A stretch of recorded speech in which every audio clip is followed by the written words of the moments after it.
যখন খুব ক্লান্ত লাগে, রান্না করতে ভালো লাগে না, তখন কিন্তু এই পোস্ত জিনিসটা খুব কাজে আসে। তা সেই জন্যই আজকে রান্না রেসিপি হলো ঝিঙে পোস্ত। আর এই ঝিঙে পোস্ত রান্না করার জন্য আমি তেলটাকে গরম করে নিয়েছি। তেল গরম করে অল্প কালো জিরে এবং কাঁচা লঙ্কা ফোড়নে দিয়ে দিয়েছি। সাথে আমি ঝিঙেটা অল্প নুন দিয়ে সেদ্ধ করে নিয়েছি। সেদ্ধ করে নেওয়ার জন্য এতে কিন্তু জল লাগেনি, ঝিঙে থেকে এমনি জল বেরায়।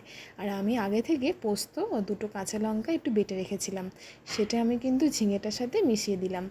দেখো কত জল বেরিয়েছে, মনে হচ্ছে যেন জল দিয়েছি, একদমই না, এটা ঝিঙেরই জল। তা অল্প একটু লো ফ্লেমে আমি এটা ভাপিয়ে নিলাম, যাতে পোস্তটাও সেদ্ধ হয়ে যায়। এবং শেষে আমি অল্প হলুদ দিয়ে একটু নাড়াচাড়া করে এটা কিন্তু রেডি হয়ে গেল। যেহেতু অল্প সময়ের মধ্যেই রান্নাটা তৈরি হয়ে যায়, তার জন্য কিন্তু বেশি ঝামেলাও লাগে না। আর খেতেও কিন্তু দারুণ লাগে, যেহেতু এটি পোস্ত। আশা করব পোস্ত সবারই ভালো লাগে আর রেসিপিটাও সবার ভালো লেগেছে। আর যদি ভালো লেগে থাকে তাহলে অবশ্যই লাইক করে দিও।